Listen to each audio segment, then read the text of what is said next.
He's next door too. Oh. So The hang is a clump of two big clump. yeah.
I declare that the 543rd Convocation of McMaster University for the conferring of degrees is now in session.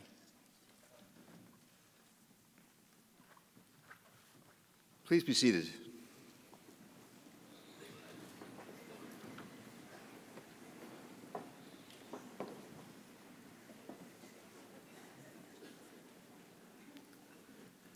Good afternoon. I am Dr. David Wilkinson, Provost and Vice President Academic of the University, and I have the great pleasure of acting as your Master of Ceremonies for this Convocation ceremony. Before we start our formal program, may I first ask everyone in the hall to switch off all electronic devices that may ring or beep during the ceremony. I would now like to call upon our Chancellor, Dr. Suzanne Labarge, to make her welcoming remarks.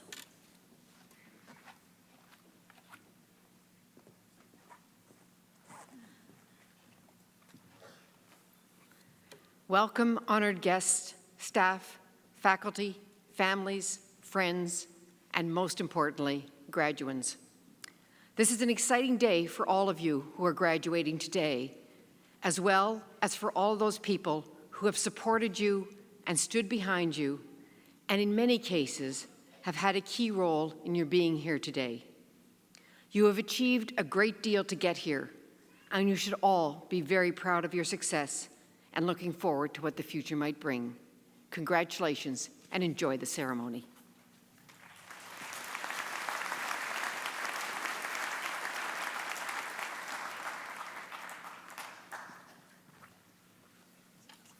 I would now like to invite our President and Vice Chancellor, Dr. Patrick Dean, to come forward to present our honorary degree recipient.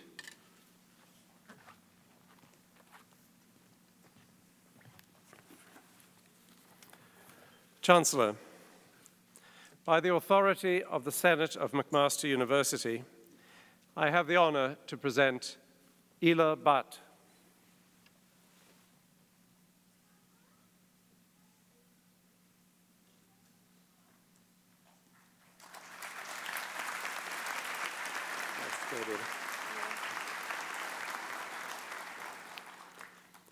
Ela Butt is an iconic leader of the international labor, women's, and microfinance movements. A lawyer by training, she joined the legal department of the Textile Labor Association, the TLA, in Ahmedabad in India in 1955, and was soon moved to action by the challenges she saw facing self-employed female textile workers, workers who received no protection from state laws. Ms. Butt's response was to organize a union under the auspices of the women's wing of the TLA. The result was the founding in 1972 of the Self-Employed Women's Association, SEWA, a trade union that now has more than 1 million members. Ms. Butt served as the association's general secretary from its founding until 1996. In addition to legal protections, Ms. Butt identified that underrepresented workers, particularly women, needed financial support and financial literacy. She was one of the founders of Women's World Banking in 1979 and served as chair of the organization for 8 years, beginning in 1980. She has also served as chair of the International Alliance of Home-Based Workers, or HomeNet, and of the International Alliance of Street Vendors. She has been a director of Women in Informal Employment, Globalizing Organizing, or WIEGO, and she co-founded and chaired SADAN, the Association of Community Development Finance Institutions, as well as the Indian School of Microfinance for Women. A member of the Indian Parliament from 1986 to 1989, and a former trustee of the Rockefeller Foundation, Ms. Butt is also a charter member of the Elders, the group of respected world leaders formed by Nelson Mandela. The Elders direct their wisdom, independent leadership, and integrity towards addressing some of the world's most challenging problems. Her fellow elders include Kofi Annan and Jimmy Carter. The elders work globally on thematic as well as geographically specific issues, including the Israeli-Palestinian conflict, the Korean Peninsula, Sudan and South Sudan, sustainable development, and equality for girls and women. Ms. Butt, who holds several honorary degrees from universities including Harvard and Yale, has been recognized with numerous national and international awards. She has received the Civilian Honor Padma Shri from the Government of India, the Niwano Peace Prize, the Global Fairness Initiative Award, and the Radcliffe Medal. She has also been presented with the Ramon Magsaysay Award, the Right Livelihood Award, and the Padma Bhushan. A recipient of the Indira Gandhi Prize for Peace, Disarmament, and Development, she also delivered the annual Gandhi Peace Lecture on Nonviolence, hosted by McMaster Center for Peace Studies in 2013. Chancellor, I have the honor of presenting to you a visionary, a leader and an activist in the fields of international labor, cooperative finance, women's rights, and microfinance. Her reputation, influence, and impact are global, and her work has been vitally important in establishing grassroots-based paths to health and prosperity for millions of people. In recognition of these contributions, Chancellor, I ask that you confer upon Ila Butt the degree Doctor of Laws, honoris causa.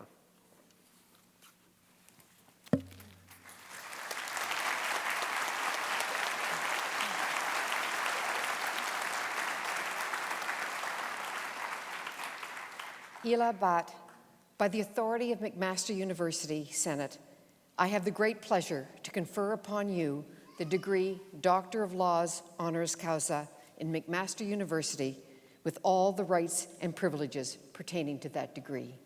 Congratulations.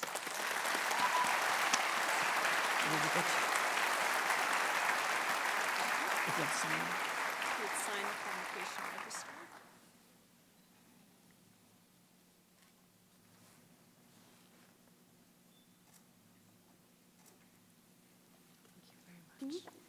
I would now like to invite Dr. Butt to deliver the convocation address.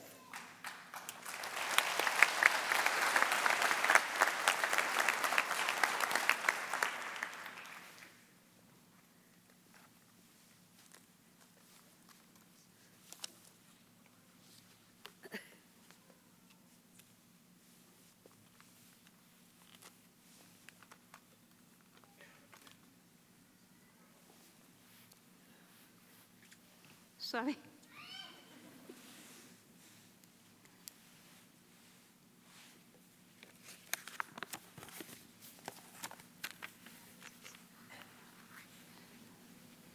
Honorable Madam Chancellor, Honorable President, respected Madam Dean of the Faculty of Social Sciences, distinguished teachers, distinguished students, and distinguished parents. Thank you for inviting me today. I humbly accept the honorary doctorate degree from McMaster University. I feel honored and grateful. This is also an honor for SEWA for recognizing its struggles. I am very happy to be standing before such a youthful and learned audience. You are graduating today, and the world is about to receive an infusion of new energy. I wish each and every one of you the very best in life, and I congratulate your parents and professors for the important roles they have played in nurturing your growth.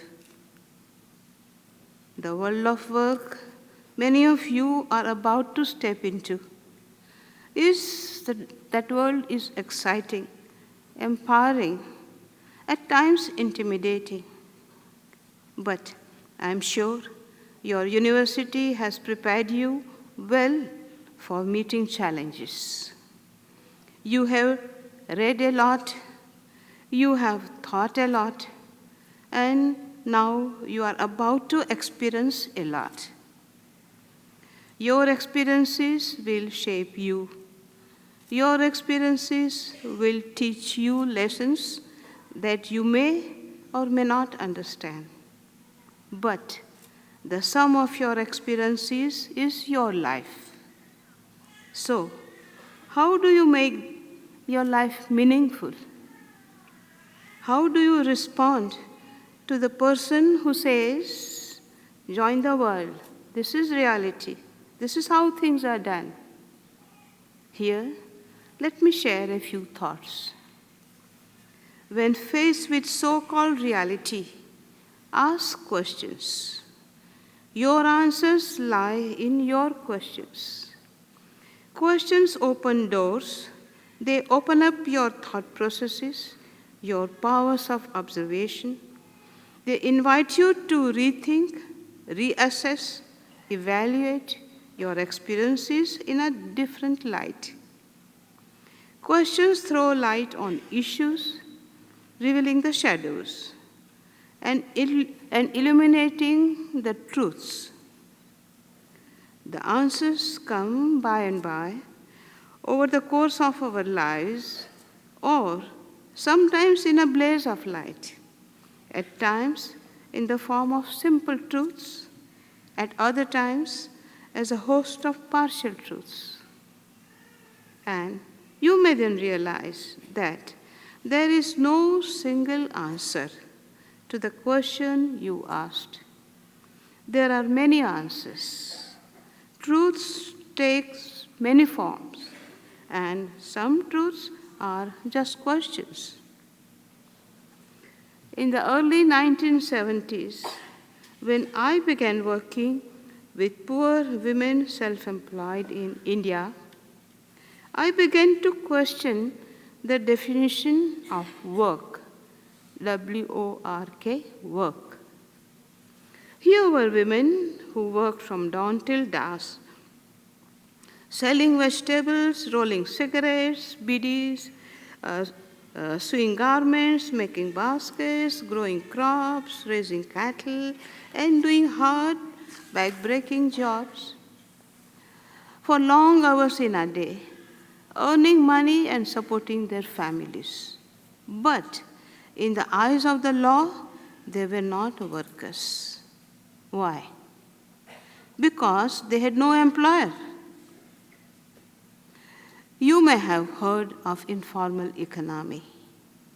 No matter how hard they worked, no matter how many industries depended on their labor, without an employer-employee relationship, the women were legally not workers and perfectly invisible to lawmakers. Consequently, these poor self-employed women and men were ineligible for legal or social protection. So, we organized. We called ourselves the Self-Employed Women's Association, SEWA, an acronym that happily means to serve. But when we went to register SEWA as a trade union, the government would not register us. Why? Because we were not fighting against anyone. We had no adversary. The word union means coming together. So we were not uniting against anything or anyone. We were uniting for each other.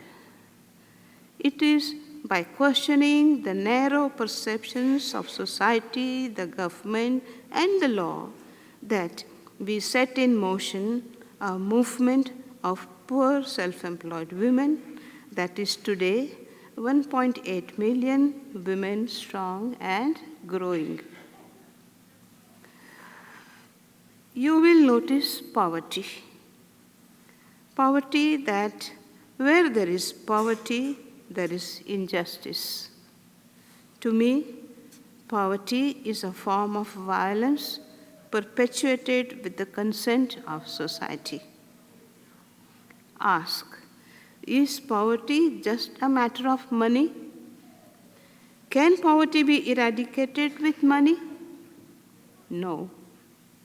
Not without empowerment, not without restoring balance in society, not without looking after the well-being of their families and their living environment. Development is not about charity. It is not a project. Development is not about building institutions only. It is not even about economics. It is about restoring balance. But today, our world is in a state of great imbalance. Armed with technology and capital, we rush to modernize our world. We need to pause and think of what we are doing in the name of progress. Urbanization is not necessarily development. If it creates imbalances in society, then technology is also not a solution. If we consider profit the only measure of success, we will turn a blind eye to the exploitation of people and nature. There will be unrest among people. But if our goal is to build a society where everyone's basic needs for food, clothing, and housing are fully met, and where the full potential of every human being is realized, we will need a radically different approach. We will need to get in partnership with our conscience. We will need to get in partnership with fellow human beings, our communities, and we will need a long-term partnership with our Mother Nature. For that, we need an integrated approach. We need to think in correlation. You are all familiar with the word karma. It is generally understood as fate or destiny. In Sanskrit, the word karma means action. As you head towards a world of work, taking a position in government, in the courtroom, in a corporation, in a non-profit institution, or at the UN, I hope you will pause and consider the impact of your action, of your work on life today, but also on future lives. When I need answers, I ask myself 3 questions. What impact will my action have on me? What impact will my action have on other people, both locally and globally? And lastly, what impact will my action have on Mother Nature? These questions lead me towards answers that are holistic, ethical, and equally loving towards myself, my fellow human beings, and the natural environment. I become mindful that my thoughtless action has an impact on your life, even if you are thousands of miles away from me, and your good deeds have a positive impact on mine. Imagine oceanic circles, or imagine a banyan tree. We are bound by mutual relationship. As graduates of McMaster University, when you venture into this world of imbalances, you will bring a sense of balance. You will seek to bring harmony, fairness, justice, a strong spirit of sharing to your corner of the world. Again, my very best wishes. Thank you.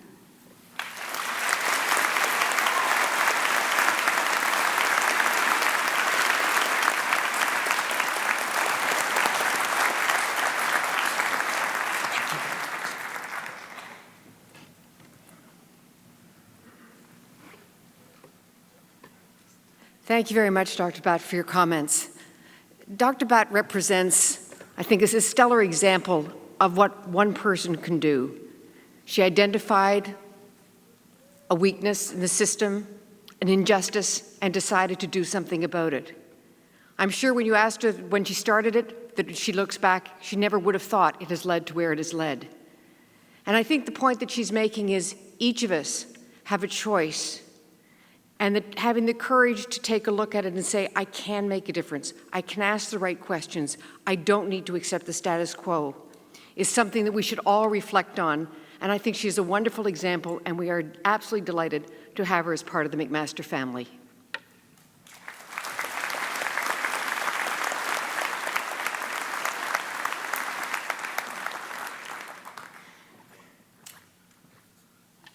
Dr. Patrick Dean will now come forward to present the graduands to our Chancellor for admission to their degrees.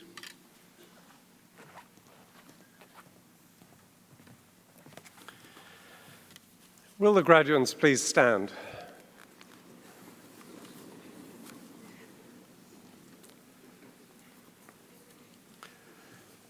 Chancellor, on behalf of McMaster University Senate, I present to you these candidates in order that you may confer the appropriate degrees upon them, and I bear witness that they are worthy and suitable. May I also request that you confer the appropriate degrees in absentia upon all those candidates who have successfully completed the required course of study, but who are not present. Graduands, by my authority and that of the McMaster University Senate, I have the great pleasure to admit those before me today and those in absentia to their individual degrees in McMaster University with all the rights and privileges pertaining to those degrees. My sincere congratulations to you all.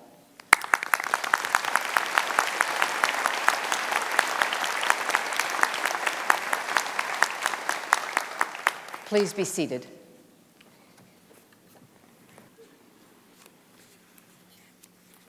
Graduates, I now ask each of you to join me on stage so that the Chancellor and I may welcome you into the McMaster community of scholars.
Ladies and gentlemen, so that each graduate's name may be heard, it would be appreciated if during the presentation of the graduands, you would hold your collective applause to the end of each degree category.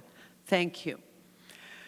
Madam Chancellor, may I present to you the following graduates of the degree Doctor of Philosophy. Qing Li.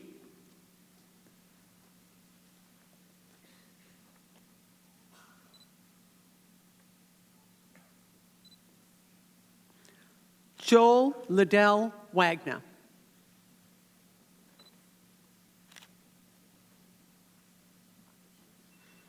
Michael Joseph Agnew.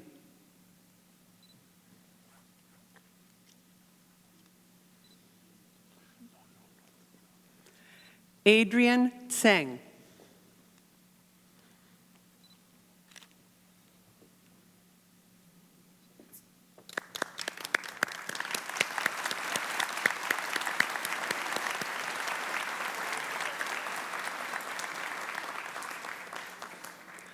Madam Chancellor, may I present to you the following graduates of the degree Master of Arts. Annabelle Frances Shatman.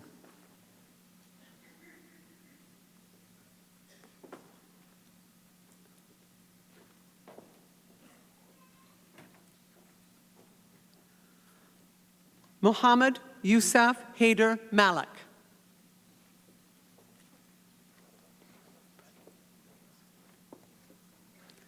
Fredna Prevalis.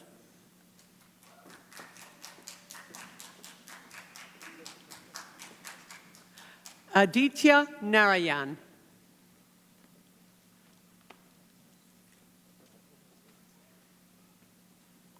Lynn Aileen Yin.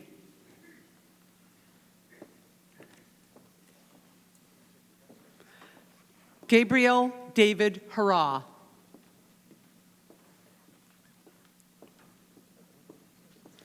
Russell John Kloss.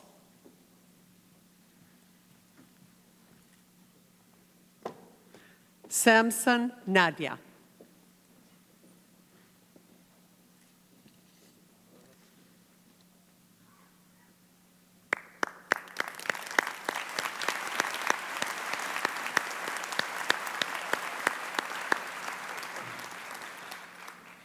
Madam Chancellor, may I present to you the following graduates of the degree Bachelor of Arts Honors. Evan Ronald Andrade.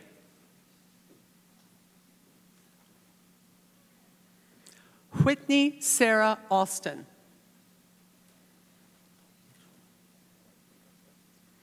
Tyler Badgerow.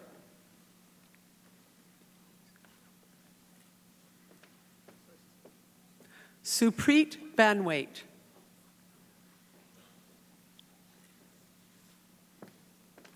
Linnea Barfoot.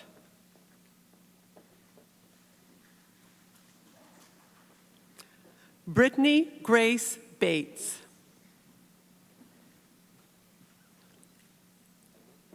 Simone Ashley Billito.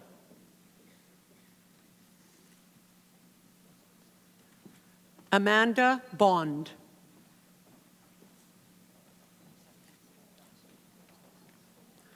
Laura Marie Booth.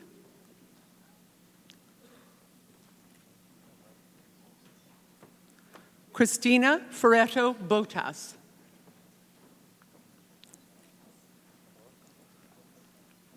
Mariko Sandra Baunkai.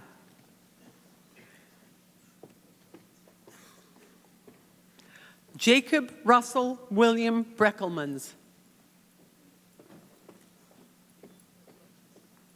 Arusa Basharat Butt.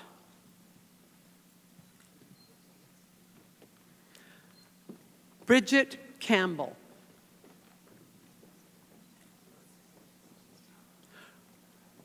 Rita Marie Carpino.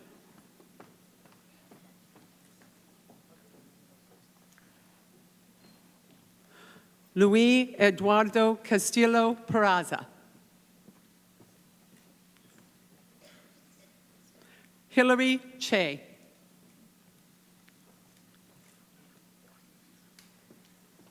John Chiappetta.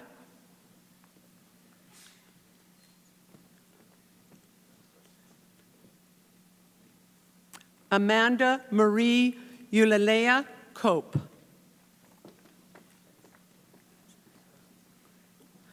Casea Correa.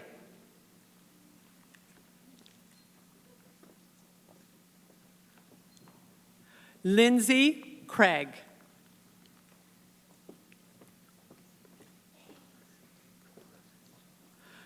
Christopher Daniel Kuburovic.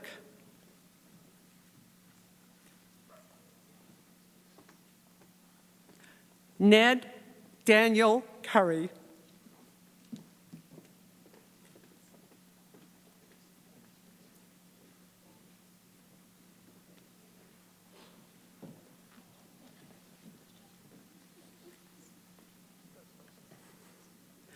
Daniel Sante Dandria.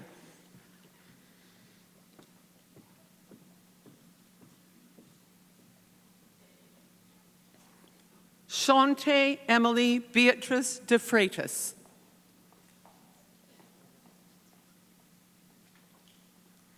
Emily Mariette de Monte.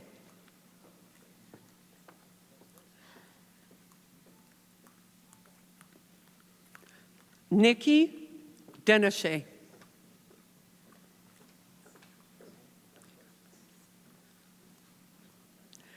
Tia Maria El Ashmar.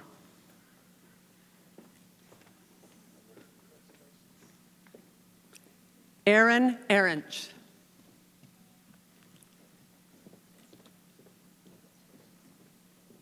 Lindsay Isho.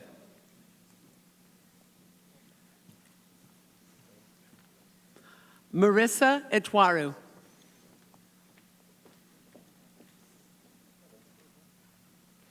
Sarah Fairclough.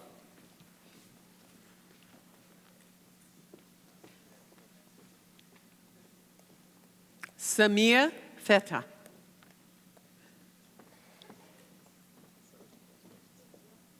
Connor Flood.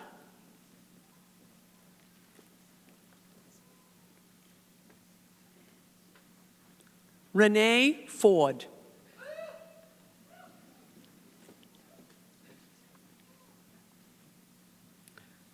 Taylor Fox.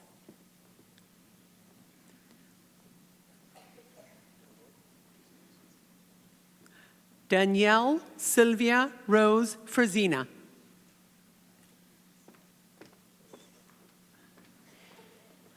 Gabrielle Andres Gadala Maria.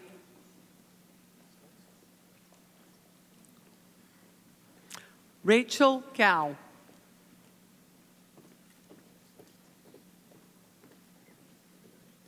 Taryn Angela Genovese.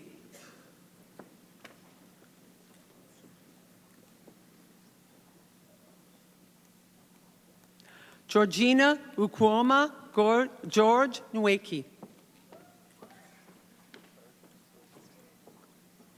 Alexandra Elena Giamarco.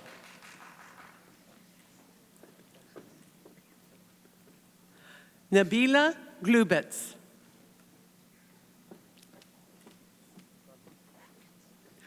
Wade Eric Glenn Williams.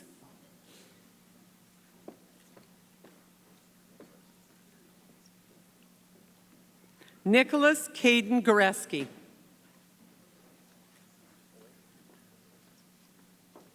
Shivani Govenda.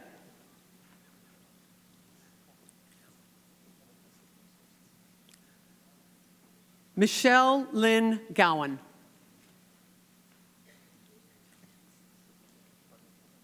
Michaela Danielle Gray.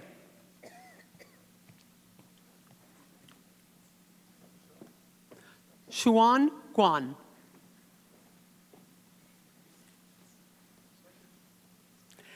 Ian Timothy Haddon.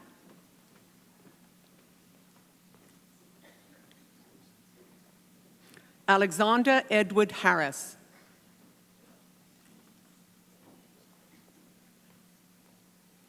Jake Hogan.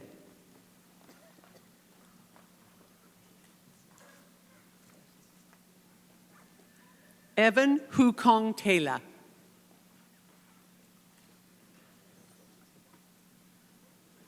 Samantha Grace Horsley.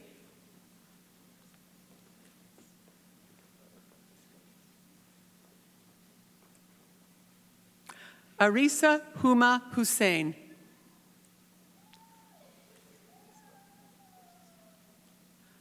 Jennery Sharoon Howell.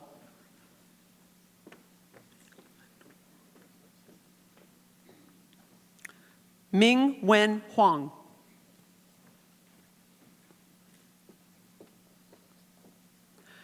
Amar Elizabeth Hunjan.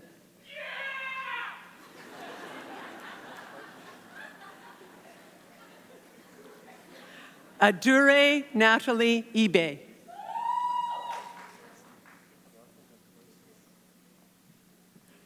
Quinn Johnson.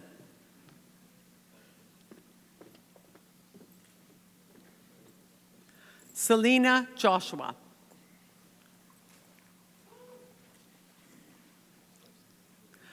Jonathan Casson.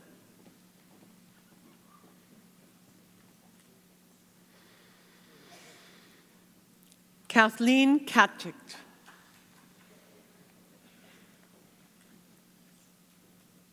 Lavisa Khan.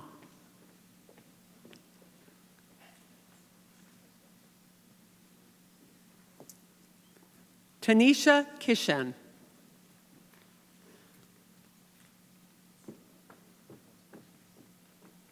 Cameron Robert Knight.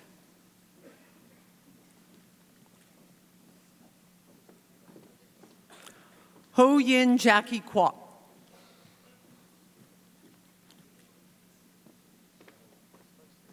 Joshua James Lafleur.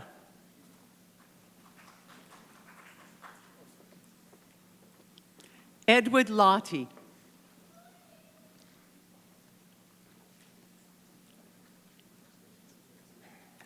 Claire Elizabeth Margaret Layton.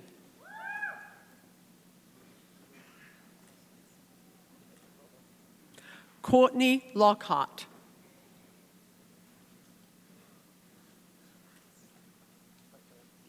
Trevor Lundgren.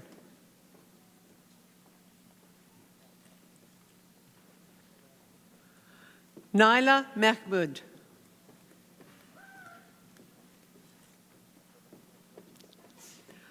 Whitney Amelia Rachel Martin. Teresa Matty.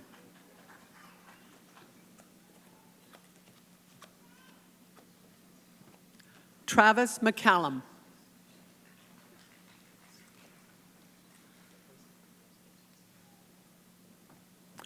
Ryan Mitchell McHaffey.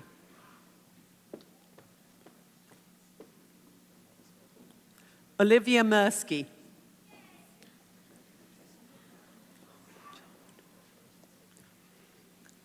Tawfiq Muhammad Jawad.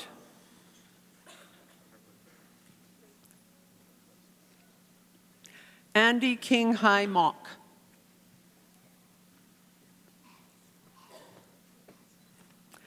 Alessandra Muya.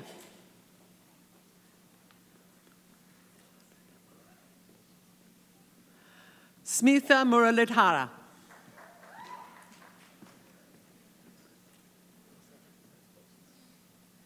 Hunan Murji.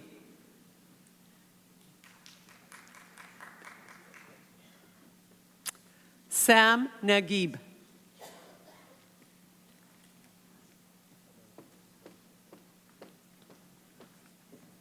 James Michael Wynn.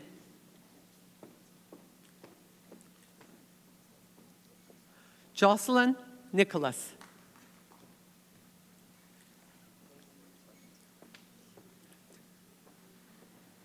Oladayo Odateo.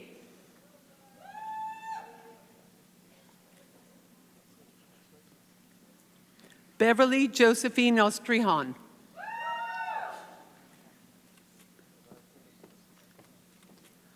Chiaru Pang.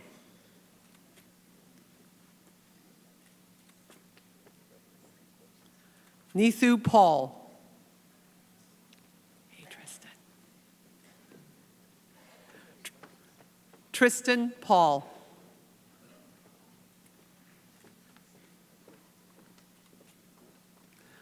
Michael Perna.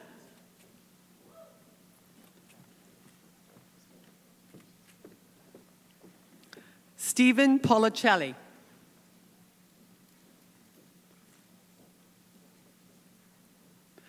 Michael Chunyep Poon.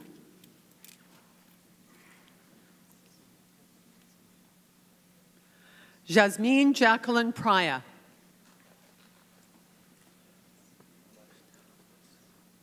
Mujda Rasul.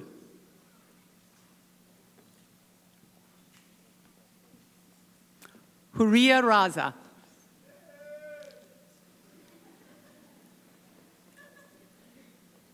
Celeste Yvonne Lillian Remilad.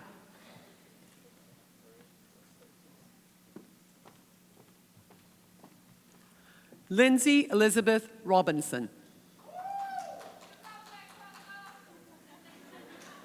Spencer Robitaille.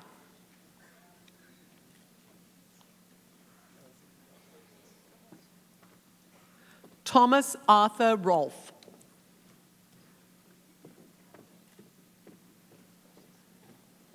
Rebecca Roy.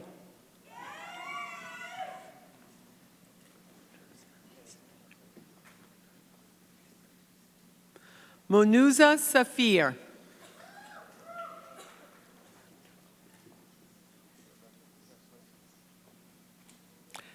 Emily Corinna Sandham.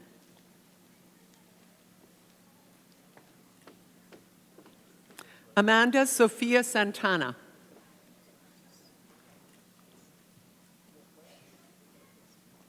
Shayla Scarf.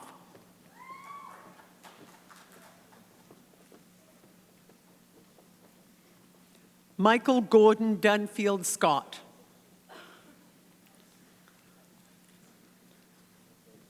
Jaskrin Shoker.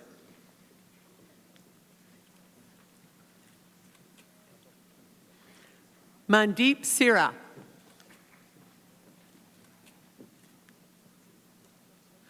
Vanita Sira.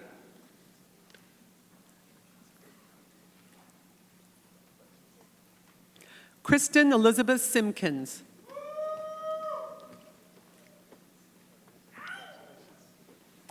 Elizabeth Siu.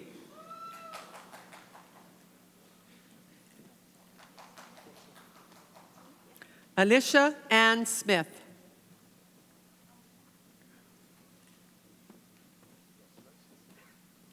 Robert James Smith.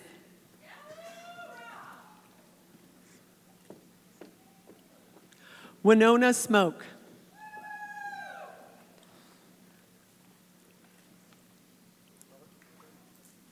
Melanie Ann Stewart.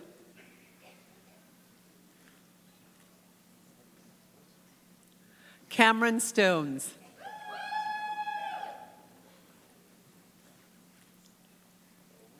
Kayla Joy Summerhays.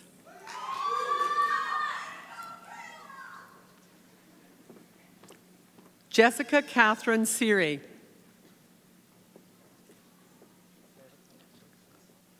Agnieszka Szymanski.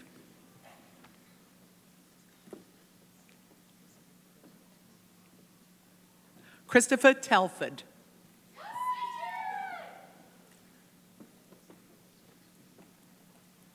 Leah Giannine Tifo.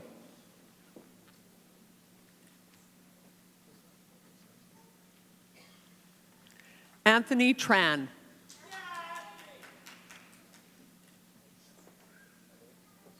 Keegan Richard Allen Travis.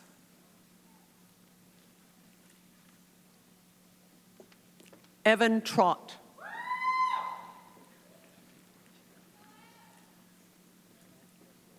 Alexandra Kanechi Ume.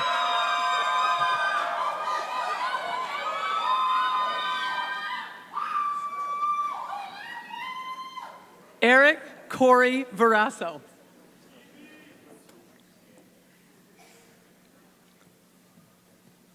Abigail Nilathri Veerasingham.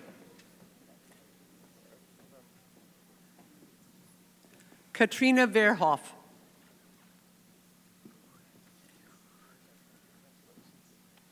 Yuhui Wang.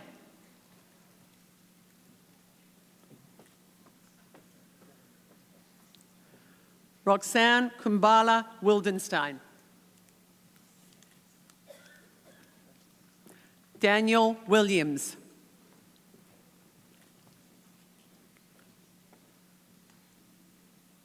Chanel Wilson Sepkima.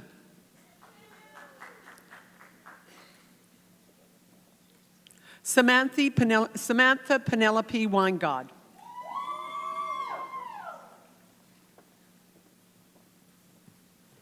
Yun Zhu.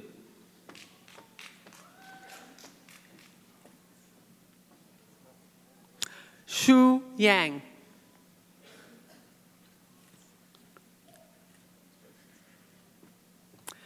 Pak Ilan Abram Young.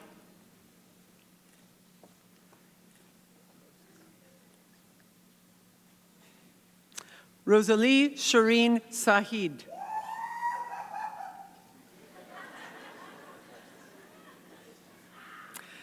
Bianca Zarconi.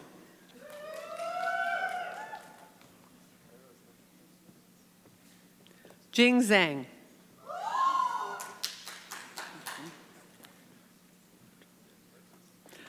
Bartosz Zura.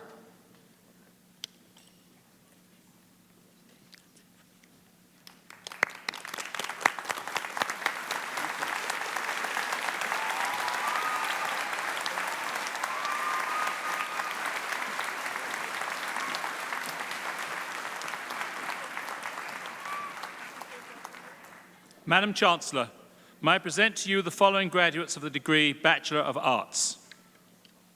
Celine Faith Abaya.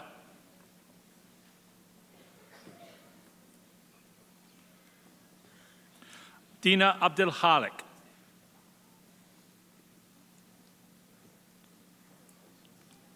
Ifiolua Abisola Adesola.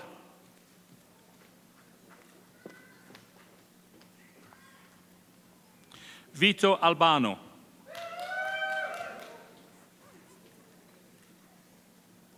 Michelle Olway.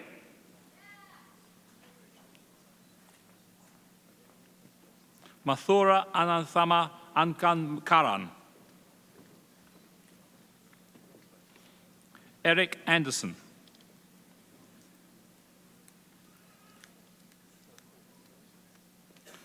Payo Mazizi.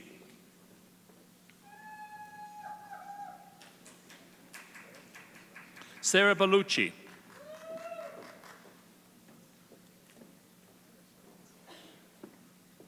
Jessica Katrina Bianchini.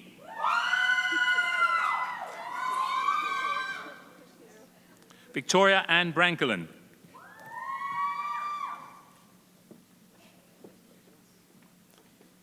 David Anthony Brennan.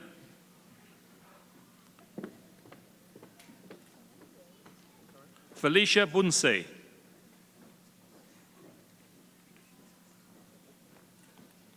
Lucas Canzona.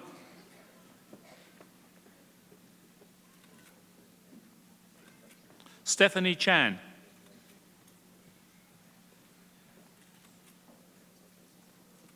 Stuart Charlton.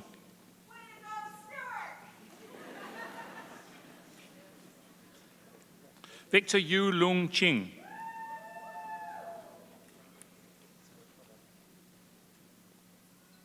Ji Yao Chu.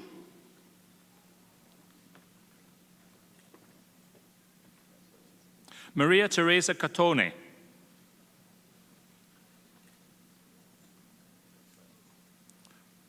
Romavel Joyce Cruz.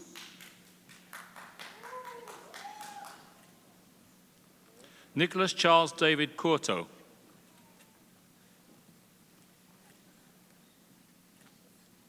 Julian Joseph de Souza.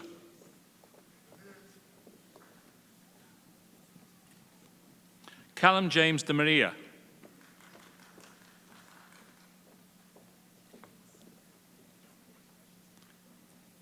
Adam de Ulis.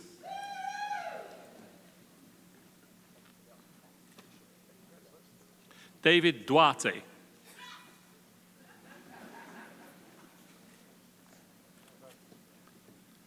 Heather Lee Michaela Duncan.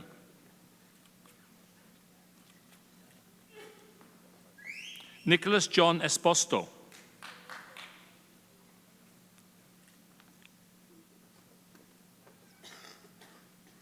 Kenny Fang.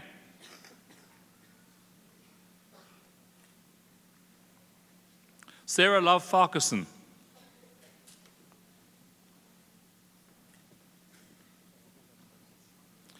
Michaela Finecountry.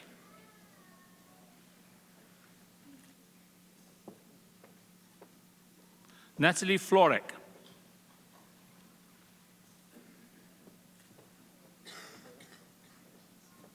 Cheng Wen Gao.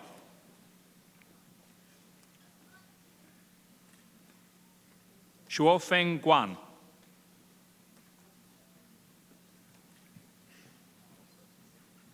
Fabian Guerra.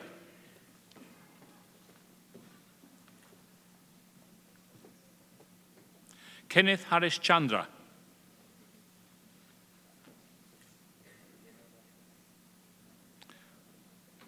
Kwai Ying Gloria Ho.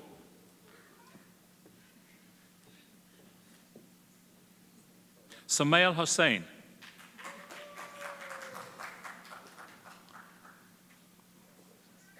Joanna Christina Jameson.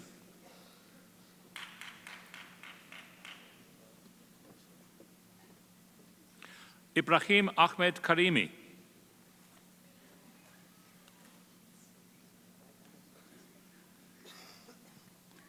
Junaid Al-Azim Khan.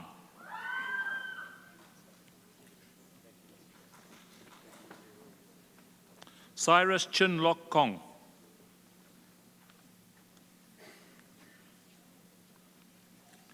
Derek George Allen LaHaye.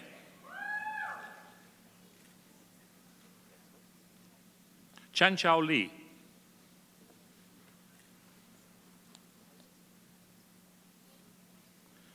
Dai Zi Li.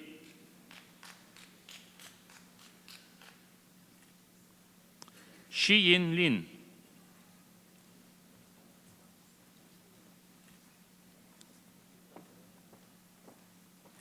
Baidi Liu.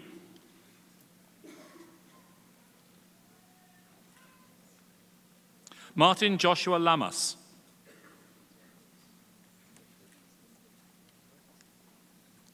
Humayun Bashir Lone.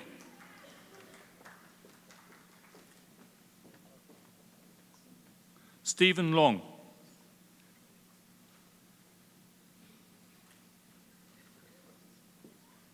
Yunhei Ma.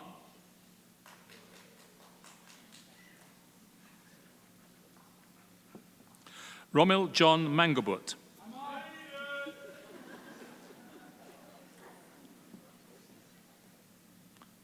Pawanvir Singh Man. David J. McLaughlin.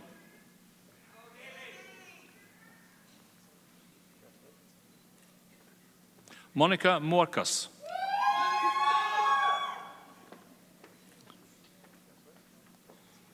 Victoria Monroe.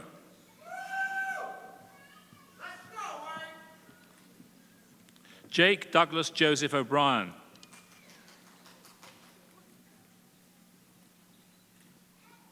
Chimdi Chimela Okori.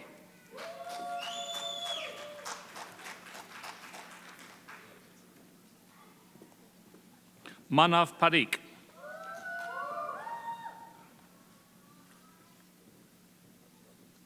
Raghavan Pathma Senan.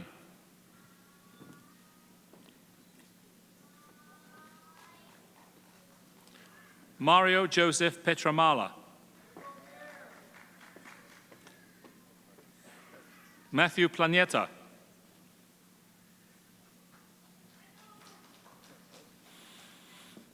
Anup Prakash.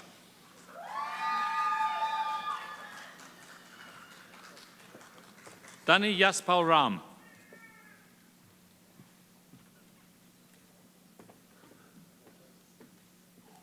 Rabia Rauhula.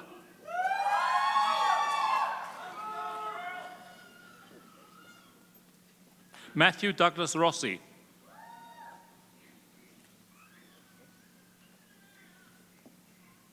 Taylor Alexandra Rowe.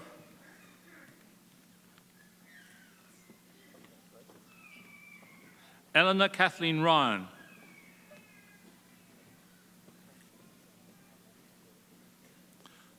Anusha Selvaratnam.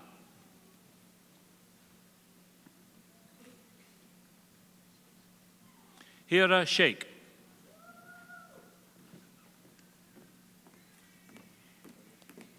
Sugana Shiva Palan.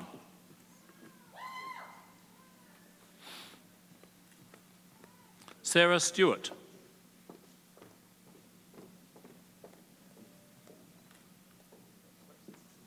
Sophia Tang.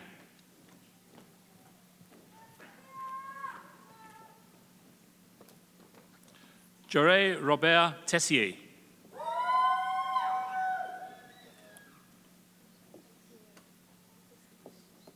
Alisa Todt.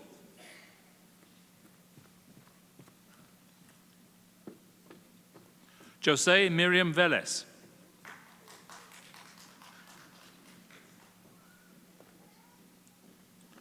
Michelle Alicia Wiley.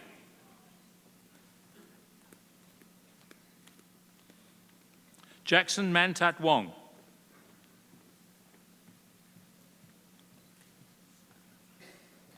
Chaozhen Yan.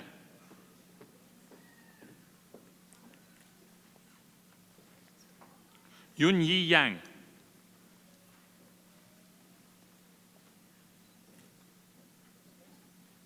Leah Zarkone.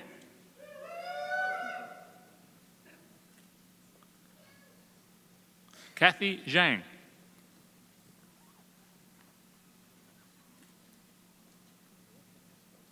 Bruce Zhou.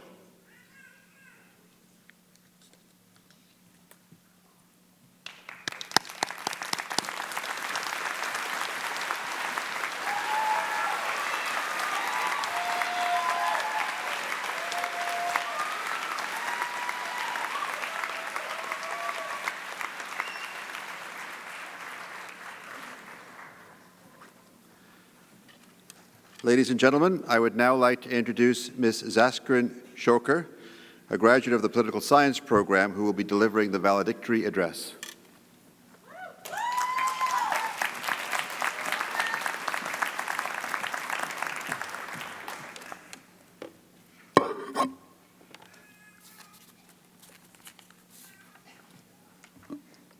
Good afternoon, distinguished faculty, guest of honor, family, friends, and of course, my fellow graduates. Congratulations, we've made it. Today is a chance to celebrate and reflect upon our personal journeys and recognize and appreciate the people who have made this experience possible. Thank you to our family members for your constant guidance and support and endless patience. In the face of our doubts, hesitations, stumbles, and in some cases, unplanned detours, your words of encouragement and belief in us have meant everything. To the professors that have facilitated our learning, thank you for your exceptional teaching and your efforts to help us reach our goals. But most importantly, to my fellow graduates, my peers, thank you for your support, both during stressful times and times of joy, for challenging our perceptions and ideas in respectful debate and motivating us to do better. Through the years of studying, painstaking research, essay writing, and exam taking, there are few among us who haven't had our fair share of challenges. If you are like me and have no sense of direction, one of these challenges might have been you trying to navigate your way through the maze that we call the Arts Quad basement. 4 years later, I still haven't figured it out. Most of us probably could not tell you the exact quantity of coffee we consumed, the cumulative word count of our research papers, all the endless all-nighters we spent studying at Club Mills. What we could always count on, though, were the relationships we cultivated throughout our academic journey.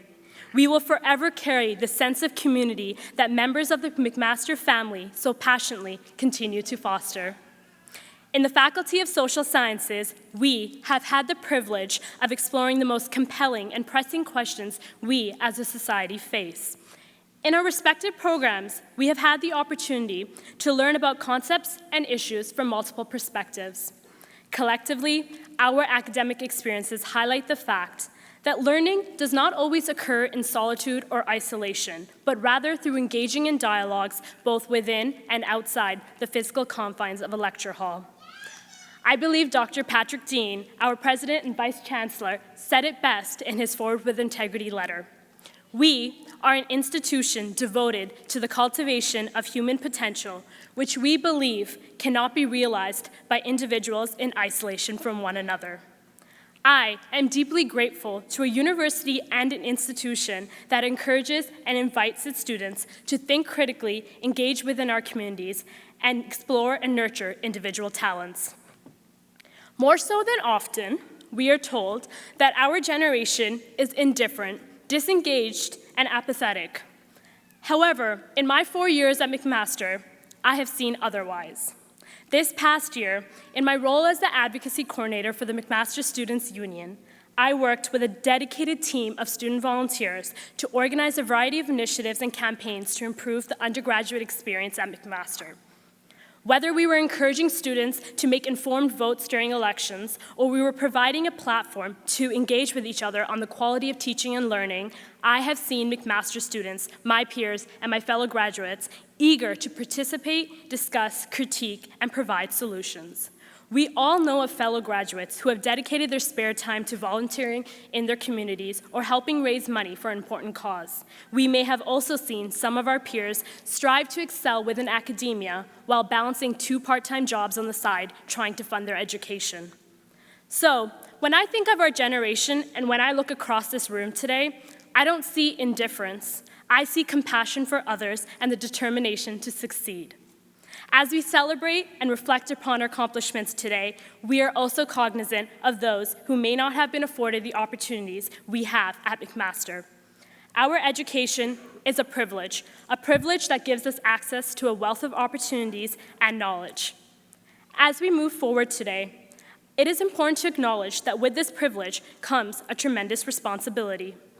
I encourage all of us to find a cause bigger than us and make decisions and choices that are reflective of the compassion, creative thinking, and caring that this world needs. Today, we have come full circle. When we entered this university, most of us participated in a long-standing tradition where we shook hands with the provost, dean of students, and the president. It is only fitting that we concluded our McMaster journey with another handshake. The difference between then and now is the knowledge and confidence that achieving this degree and our experiences here have instilled within us. Regardless of what your individual realities and futures hold, leave here today confident in the knowledge you've gained, the skills you've honed, and the potential that your experience at McMaster has unlocked. If there's something we have learned throughout our time here, it's that perseverance and dedication can take us a long way. No words can truly ever capture how honored I am to be a part of this graduating class. I want to wish each and every one of you all the success and best wishes in your future endeavors. To the graduating class of 2015, congratulations.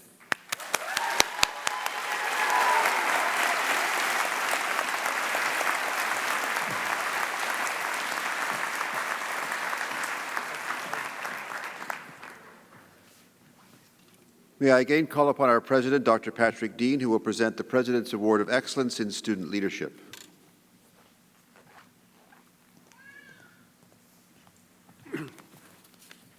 Would Tristan Paul please come forward?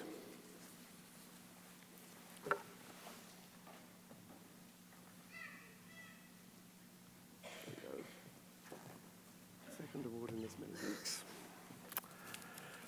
Tristan Paul has been described as, quote, a pillar of student leadership at McMaster, and I cannot disagree.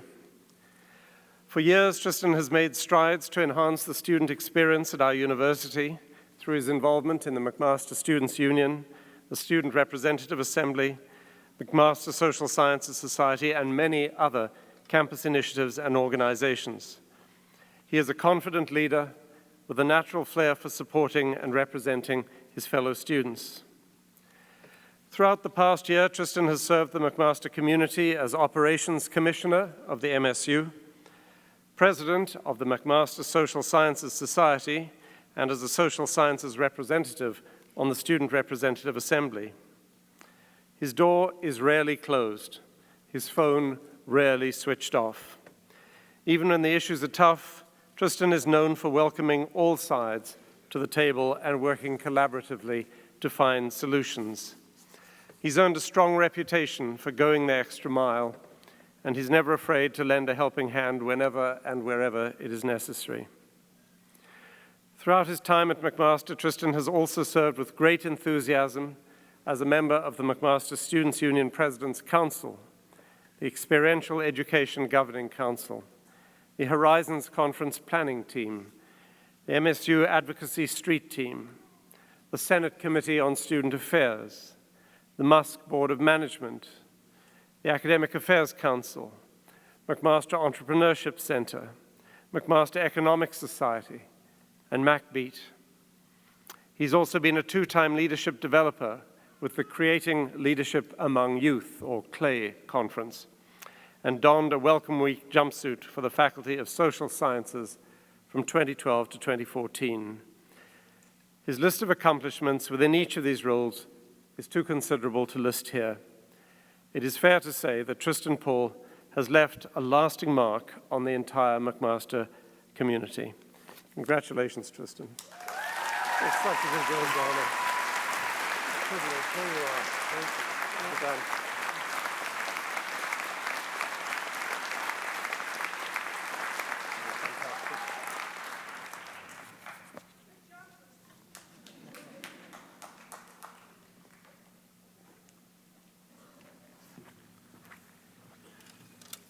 May I introduce Mr. Mark Stewart from the McMaster Alumni Association, who will now deliver the Alumni Association address.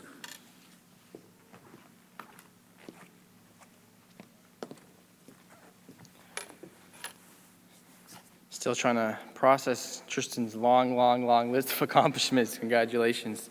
That is amazing. Chancellor Labarge, President Dean, Dr. Batt, McMaster faculty, fellow alumni, honored guests, and members of the McMaster class of 2015. My name is Mark Stewart. I'm the past president of the board of directors of the McMaster Alumni Association, and I'm also a proud two-time Mac grad from the classes of 26 and 2010. Today, I have the pleasure of bringing you greetings from your fellow alumni. As we heard earlier, graduations are of course a time to reminisce on the past and celebrate the moment, but mostly to look towards the future. And because of that, they're typically filled with words of wisdom that have stood the test of time. I'm a big fan of keeping things in the family, so I'd like to read for you a message written by our university president to McMaster's newest alumni. Good alumni, he wrote, are a combination of advertisement, scout, correspondent, and benefactor. They're advertisements because of their own achievements, and success in life, profession, business, or public reputation is a priceless contribution that graduates make. Alumni who are good scouts, in the sense that they're always on the watch for good students to refer to McMaster, are invaluable assets. To be good correspondents means simply keep being in touch about matters as simple as change of address and personal news about occupation and family. And beyond this, there's the opportunity to join the noble company of benefactors who help to guarantee that coming generations of students will have better facilities than we had in our day. So these are the words of former McMaster President George Peter Gilmore, and the passages I read were taken from the April 1951 edition of the McMaster Alumni News. Shortly, you'll hear words of wisdom from our current leader, President Patrick Dean. Obviously, the world's changed a lot in 64 years. It's changed a lot in the 128 years of McMaster's existence. But these foundational principles that I spoke to from this message, they remain the same. And these principles are what unite our 170,000 alumni, who today can be found in over 130 countries across the world. You know, last week I attended the McMaster Alumni Awards, where we recognize students, recent graduates, and long-established alumni for their achievements. This is always one of my favorite events to attend every year. I walk away so inspired to hear the stories of what people who are part of our family are doing to change the world. For example, this year we recognized the founder of North America's first zoo-based biogas plant, a prominent power generation project manager, a dynamic professor at Harvard Medical School, the chair of the Materials Society of Ontario, and from social sciences, the executive director of Vote Compass, which is an interactive electoral literacy application. And these were just the young alumni that we recognized. Part of the reason I love this event is obviously because I'm proud of my colleagues, but part of it's also because when I look at these motivated and accomplished individuals whose foundational years were, like us, also spent at McMaster, it reminds me that we can, collectively strive towards and achieve great things based on what we built here. Today, we also formally welcome Dr. Ela Batt into our McMaster family. Needless to say, her words, accomplishments, and tireless devotion to humanity make her another role model and inspiration for us all. You know, you might not have realized it at the time, but when you step foot on McMaster campus in your first year, you embarked upon a lifelong relationship that will carry forward far past today's ceremonies. It's not just that your degree is going to be permanently recorded on your resume and your LinkedIn profile, but the thoughts, the changes in your actions, your attitudes McMaster had upon you, they become a permanent part of who you are as a person. Your classmates and now fellow alumni, they're people you know, that you trust, and that you'll likely pursue part of your life's work alongside. The professors who are sitting behind me that made an impact upon you, they'll become your friends and your mentors. I hope that McMaster becomes a venue for you to pay it forward, that you'll engage with current students and help share some of the wisdom that you learned from alumni. For many grads, Mac's an employer. It's a place they're proud to send their children to. It's a place that's doing world-leading research that is going to continue to impact all of our lives. So no matter where you are in the world, what stage of life, what line of work, don't underestimate the value of your McMaster network. We're humble, but we're proud, and we're a close, supportive, and ambitious family. You'll soon receive our alumni magazine, McMaster Times. We hope that you'll join us online in our digital and social media communities. We hope you'll join us at one of the hundreds of events we do every year across the world, from Hamilton to Hong Kong. You're now part of a recent grad program called Mac 10, and our first event will be today, hosting the post-convocation reception just across the hall in Hamilton Place. So from here, you're going to follow in the footsteps of your predecessors, also blaze some new trails. You'll become successful academics, social scientists, politicians, humanitarians, economists, leaders of all kinds, regardless of your title. But through it all, you will remain a marauder, and we will support and applaud you. In return, we hope that you'll acknowledge the foundation that McMaster has given you and contribute in your own way to the enduring success of our school. So the class of 2015, today we celebrate your success as students, and we toast the promise of your futures as our alumni. Your fellow Mac grads are proud to today welcome you into our McMaster alumni family. Congratulations.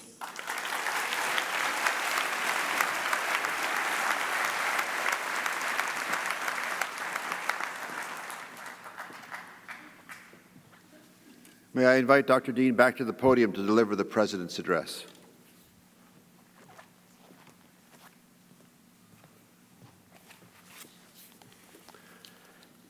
Graduates, from Dr. Batt today, I think you had a very powerful indication not only of the challenges which face you as you emerge from this hall and from the university in the world at large, but also in the example she provides, a great indication of the way in which a single individual can respond to those challenges for the betterment of all humanity. And from Jaskiran, you heard, I think, a wonderful account of what life is like at McMaster, what it means to be a McMaster student, what the peculiar characteristics are of this place that equip you to go out to address the world that Dr. Batt spoke of. And I want to say a little more about the character of this place and what it equips you to do. Now, it cannot have escaped your notice that you're leaving McMaster at a time when the value of a university education, and by implication the obligations of institutions like ours, is being hotly debated, not only in Canada but elsewhere in North America and also in Europe. Broadly speaking, the argument one hears in Ottawa, Queen's Park, and certainly in the mainstream media is that universities need to be more responsive to the policy-driven demands of government, that they need to be focused, above all else, on preparing young people to enter the workforce, and that they need to concentrate on the immediate needs of the economy as well as the short-term career aspirations of the graduate. Now, its critics dismiss this as a narrowly instrumental approach to higher education and argue for a much broader view in which the aim is not merely to train, but to educate the student. And as you leave the university today, I hope you feel prepared to take up the cause for that latter view. A university is a university precisely because it does not exist exclusively to serve short-term societal or economic goals. Institutions like ours operate on both the short and the long horizon. On the one hand, they train students to go out into the world with both general and specific skills necessary to the well-being of society. They work with contemporary problems, and they render appropriate the discoveries and understanding that they generate. On the other hand, though, they forage in realms of abstraction and domains of inquiry that may not appear immediately relevant to others, but have the proven potential to yield great future benefit. Those last words come from a document issued nearly a decade ago by the League of European Research Universities. But their equivalent is to be found in another document, the Magna Charta Universitatum, which McMaster University signed in 2014. And in that document, we're told this, a quote, that freedom in research and training is the fundamental principle of university life, and governments and universities, each as far as in them lies, must ensure respect for this fundamental requirement. Rejecting intolerance and always open to dialogue, a university is an ideal meeting ground for teachers capable of imparting their knowledge and well-equipped to develop it by research and innovation, and for students able and willing to enrich their minds with that knowledge.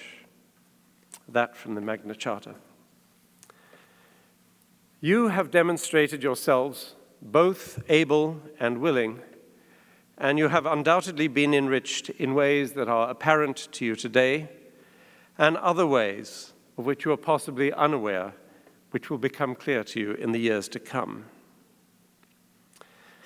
But in the context of the present debate about the purpose of universities, narrowly instrumental on the one hand or broadly educational, I wonder how many of you are aware that behind the program of study each of you has pursued, however professional and narrowly defined that program may at times have seemed to some students, stands not a consensus curriculum developed by ministry bureaucrats indifferent to the intellectual assets and missions of individual institutions, but instead a record of research and reflection particular to McMaster University and the scholars who work here, both to educate you and to advance their disciplines through research conducted to the highest standards. At McMaster, as at any research-intensive institution, we regard the work of educating students and of extending the boundaries of knowledge through research as inseparable and mutually reinforcing activities. However much we may endorse the notion that institutions like ours exist for the advancement of the nation's well-being and must therefore be key contributors to societal and economic development, we demur at the narrow or reductive application of this idea. We do not accept, in other words, that the value of the university consists entirely or even principally in its ability to deliver outcomes as mandated by government from time to time. Now, this is not to say that we are indifferent to those outcomes or that we will not work to deliver them. Instead, it means that we are and must always be focused on the bigger picture of the individual and the longer view of our society. We offer education rather than job training. We are interested in asking questions as well as applying the answers that we have found. We strive to maintain dynamic connections between theory and practice, wisdom and technical knowledge. And we approach the world with a desire to see and to understand it whole. Now, coincidentally, that means that universities are exactly what a knowledge society needs, and the outcomes mandated by government will in all likelihood be delivered. But that does not mean that the value of universities is reducible to the sum of social, economic, or governmental needs at the present time. Now, you will each have had experiences during your time at McMaster that opened a window on the kind of place this is, the kind of place Jaskaran described to you, on the kind of activities above, beyond, and yet integrated with your experiences in the classroom that define us as an institution and that proclaim us as a university. Students may, for example, have watched an intervention in a clinical setting that was original, effective, and clearly influenced by the professor's research. Students may have visited or even worked in their professor's laboratory and imbibed firsthand the patience and discipline required to conduct meaningful inquiry, as well as the excitement of discovery. You all may have sat in surprised astonishment as your instructor in economics or sociology ascended into the intellectual stratosphere, the issue or the text then under discussion having intersected with his or her decades-long mental engagement with a particular aspect of the subject. These are the epiphanies by which the research life of the university discloses itself to its members every day. Even to those members whose degree requirements do not allow much lateral investigation, whose focus is comparatively narrow, prescribed by accreditation, or simply very technical. But were you to set out to explore that life in all its richness, you would discover why it is that McMaster has for years been consistently ranked as one of the top 100 universities in the world, and why your degree from this institution will bring you respect, recognition, and yes, the things we all want from our lives, the potential for a successful career and a lifetime of learning and discovery. Even if you're not always aware of it, or able to articulate what it means, you are the product of a research-focused institution, and one no less student-centered for being so. And the ethos of such an institution, with its focus on curiosity, investigation, evidence, and analysis, is precisely that which equips you for long-term success in your life beyond this ceremony. Now, if prompted by those in-class epiphanies which I mentioned, you were to begin more systematically and in a multidisciplinary way to probe the research dimension of McMaster, where would your journey take you? It might take you into any one of our more than 50 research institutes and centers, from the Michael G. de Groot Institute for Infectious Disease Research to the Brockhaus Institute for Materials Research, from the Cannes Child Center for Childhood Disability Research to the Center for Functional Genomics, from the Center for Peace Studies to the Farncombe Family Digestive Health Research Institute, from the Gilbrea Center for Studies in Aging to the Institute on Globalization and the Human Condition, to the McMaster Center for Music and the Mind, or the Origins Institute, or the McMaster Paleogenetics Institute, and I could go on. You might want to investigate such facilities as the high-throughput screening laboratory, the electron microscopy facility in the Faculty of Health Sciences, the McMaster Nuclear Reactor, the Public Economics Data Laboratory, and the Geographical Information Systems Laboratory. Do you know that in the basement of the Mills Library can be found one of the most outstanding scholarly resources in Canada, the William Reddy Division of Archives and Research Collections? There you will discover manuscripts, radio and television scripts, and correspondence by the Irish playwright Samuel Beckett, the papers of Canadian historian Pierre Burton, 36.5 linear meters of manuscripts, diaries, and other materials relating to Vera Brittain, the British writer, lecturer, pacifist, and feminist.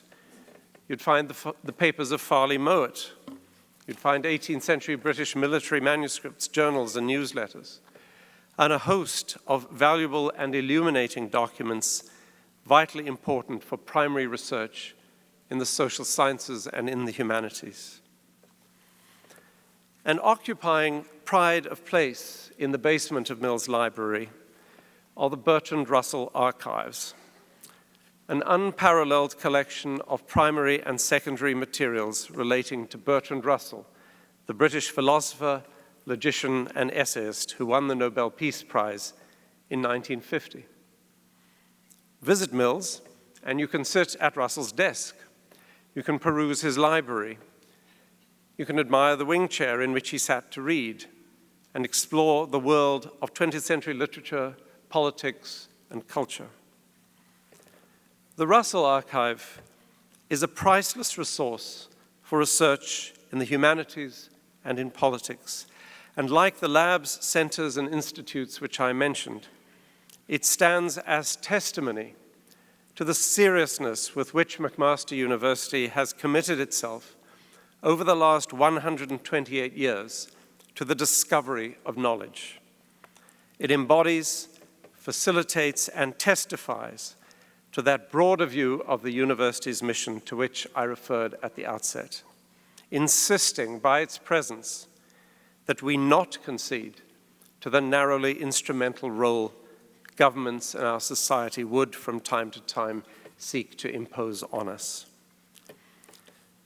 The Russell Archive literally does testify to the importance of that broader view, for in Russell's writings you will find a description of the goal of the university which I hope you will always remember, and which I hope you will seek to uphold as you establish yourselves in your careers and claim your rightful place as leaders in our province, our country, and beyond. In an essay from the late 50s entitled University Education, Russell wrote this, a quote, "Truth is a shining goddess, always veiled, always distant, never wholly approachable, but worthy of all the devotion of which the human spirit is capable." Your university education may have trained you in specific skills and in a particular area, but its unique and longest-lasting gift to you will be to have kindled your curiosity about truth and your joy in discovery, both characteristics discernible in the words offered to you by your valedictorian today. It is important to say these things and to know these things about the university, because outside of the university family, the benefits of this unique milieu are not well enough understood. Indeed, even when they are understood, they are sometimes also feared. And there is no better explanation, I know, for the cause of that fear than this observation, again from Bertrand Russell. Another quote, "Men fear thought as they fear nothing else on earth, more than ruin, more even than death. Thought is subversive and revolutionary, destructive and terrible. Thought is merciless to privilege, to established institutions, and to comfortable habits. Thought is anarchic and lawless, indifferent to authority, careless of the well-tried wisdom of the ages. Thought looks into the pit of hell and is not afraid. It sees man a feeble speck surrounded by unfathomable depths of silence. yet it bears itself proudly, as unmoved as if it were Lord of the universe. And remember this last bit. Thought is great and swift and free, the light of the world and the chief glory of man. You are all the products of an institution devoted above all else to thought. And paradoxically, your ability to shape a stable, healthy, and equitable nation in the future will depend on the degree to which you have learned and internalized the corrosive, subversive power of that supreme faculty, thought. That's my message to you. I hope you will turn the power of your own minds on it and on the prospects for all of us in the future. Congratulations and my warmest best wishes to you all.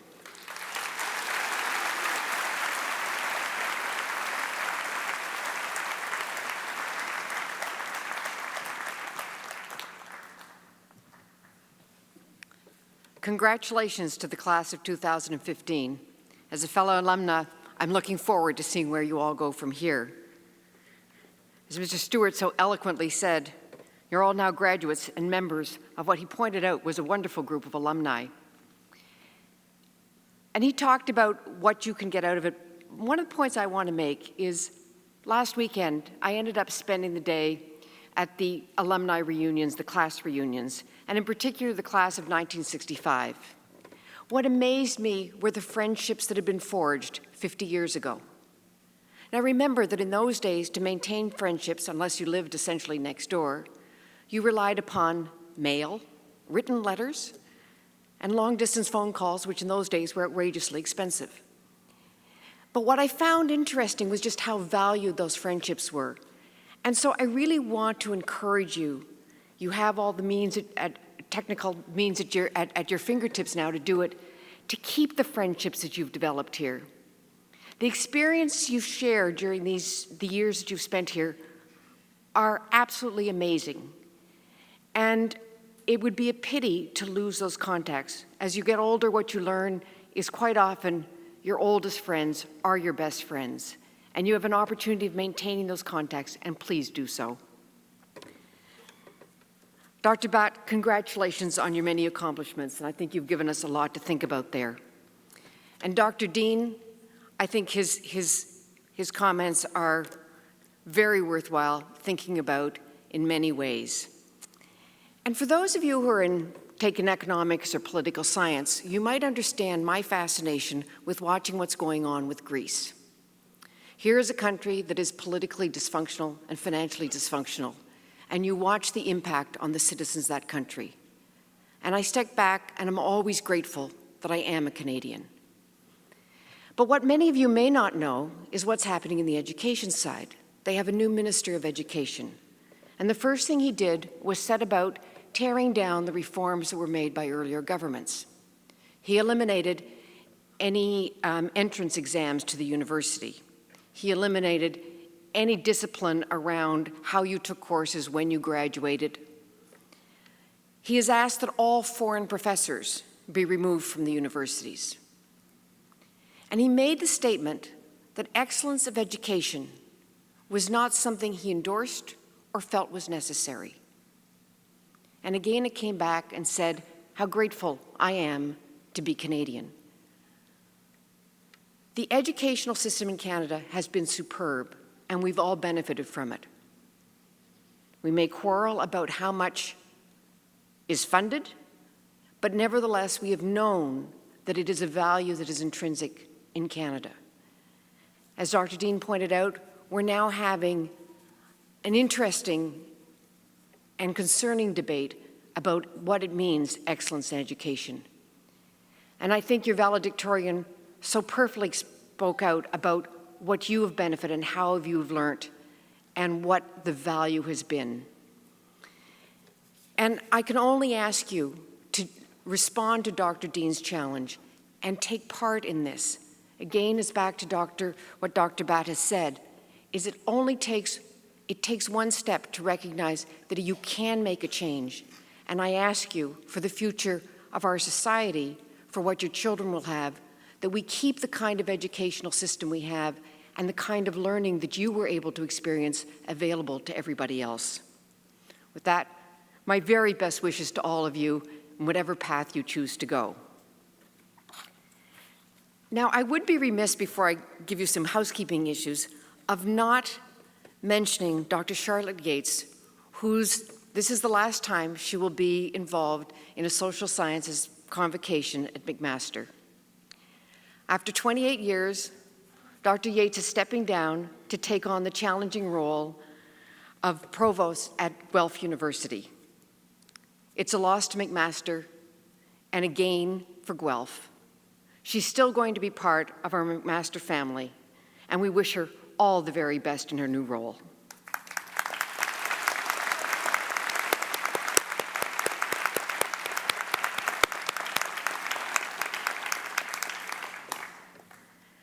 I just have a couple of housekeeping items to tell you about before we close. Immediately following the ceremony, a reception will be held for the graduates and their guests in the Hamilton Convention Center, Wentworth Room B and C. Flowers that have been delivered for graduates will be available at the coat check in the main lobby. I would ask that you please remain standing at your seats until the academic procession and the graduates have left the hall. Finally, please join now in the singing of our national anthem. After the singing of the anthem, this convocation stands adjourned.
And free.